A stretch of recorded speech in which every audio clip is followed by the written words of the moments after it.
হাদিসের কথা তো নেই, তাকবীর মাকবীর বাদ দেন। দেখছেন হাদিস থেকে কথা বলেন, তাকবীর মাকবীর দেওয়া বন্ধ করে। এই তাকবীর টাকবীর দেওয়া চলবে না, হাদিস থেকে কথা বলতে হবে। এমন হুজুরকে কেন দাওয়াত দিয়ে আনা হয় যেই হুজুর জানেই না যে শয়তানকে পাশে রেখে তাকবীর দেওয়া যাবে না?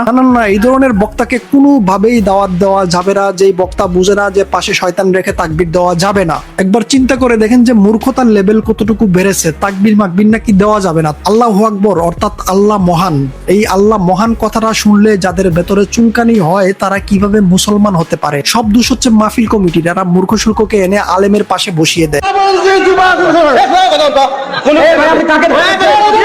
যে ব্যক্তি ধাক্কা দিছে ওই ব্যক্তি আগে আধা ঘন্টা রাজনৈতিক কথা বলছে। প্রধান বক্তা আলোচনা শুরু করার আগে এই রাজনীতিকবিদ আগে আধা ঘন্টা রাজনৈতিক কথা বলছে, আর এই হুজুর যখন একটু রাজনৈতিক কথা বলছে কোরআন হাদিস থেকে, তখন তার গায়ে লেগে গেছে। এই কোরআন হাদিসের কথা বলুন, রাজনৈতিক কোনো কথা বলা যাবে না। অথচ আপনারা দেখছেন বিভিন্ন জায়গায় যেখানেই ওয়াজ মাহফিল হয়, যেখানেই ওয়াজ মাহফিল হবে সেইখানেই দেখবেন যে প্রধান অতিথি বক্তব্য রাখার আগে ওই এলাকার রাজনৈতিক বিদ্রারে দেওয়া হয় কিছুক্ষণ বক্তব্য দেওয়ার জন্য।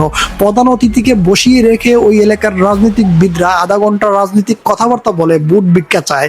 অথচ আলেমরা যদি 1 মিনিট রাজনৈতিক কথা বলতে শুরু করে দেয় তখন তাদেরকে চুপ করিয়ে দেওয়া হয়, অসম্মান করা হয়, গালাগালি করা হয়। এইটা কোন ধরনের কথা? আমি মুক্তিযুদ্ধ ছিলাম, আমি ছোট মুক্তিযোদ্ধা, একেবারে ছোট মুক্তিযোদ্ধা ছিলাম। একটা যারে ভোট দেন জামাতকে ভোট দিয়েন না কথা। সারা জীবন তো বড় বড় মুক্তিযোদ্ধা দেখছেন, আজকে না হয় ছোট একটা মুক্তিযোদ্ধা দেখেন। ইনিও নাকি ছোটবেলা মুক্তিযোদ্ধা ছিল, যখন তার বয়স 8 বছর ছিল তিনিও নাকি তখন মুক্তিযোদ্ধা ছিলেন। একদম বাষ্ট করে দেবো একদম। গালি তো দিছে আবার বলতেছে যে একেবারে বাষ্ট করে দেবে। একবার চিন্তা করে দেখেন, যদি এই রাজনৈতিক নেতারা ক্ষমতায় আসে, এরা এখনো ক্ষমতায় আসে নাই, তারপরও যেটুকু পাওয়ার তারা দেখাইতেছে, একবার চিন্তা করে দেখেন এরা যদি ক্ষমতায় আসে আলেমদের কি অবস্থা করবে। আপনারা আমাদের চোখের সামনে দিয়ে ওই জামাত রাজাকারকে ভোট দিবেন আর আপনারা বাড়িতে শান্তিতে থাকবেন, ওই শান্তিতে কিন্তু আমি থাকতে দেব না। করবে এই ভিডিওটি দেখছে না এমন কাউকে খুঁজে পাওয়া কঠিন হবে। সবাই এই ভিডিওটি ফেসবুক বিভিন্ন সোশ্যাল মিডিয়ায় দেখছেন। প্রকাশ্যে ধমকি দিতেছে এই নেতা যে যদি জামাতকে ভোট দেওয়া হয় তাহলে খবর আছে। এটা কোন ধরনের কথাবার্তা?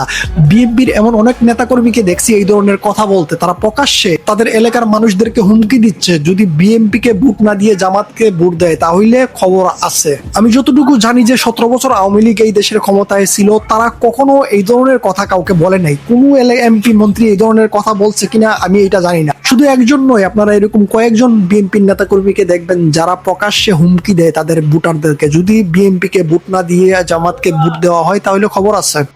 শহীদ রাষ্ট্রপতি জিয়াউর রহমানের নাম নিলে প্রতিদিন ব্যস্ত নিশ্চিত।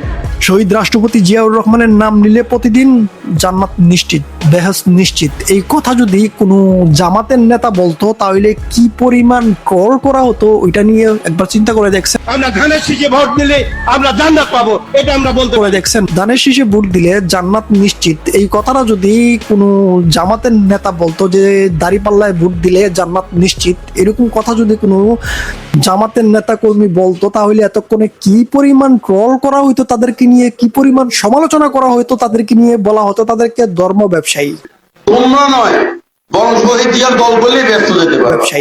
উমরা হজ করার প্রয়োজন নাই। আপনি যদি শহীদ জিয়ার দল করেন তাহলে আপনার জন্য বেহেশত একেবারে নিশ্চিত, লিখে দেবে বিএনপির লোকরা। এটা একবারে সার্টিফিকেট আপনাকে দিয়ে দেবে যে বেহেশত আপনার জন্য নিশ্চিত। তারা এটা বলতে পারবে, তাদের এটা বলার অধিকার আছে। কিন্তু জামাতের লোকরা যদি একটু বলে দেয় তাহলেই তারা ধর্ম ব্যবসায়ী।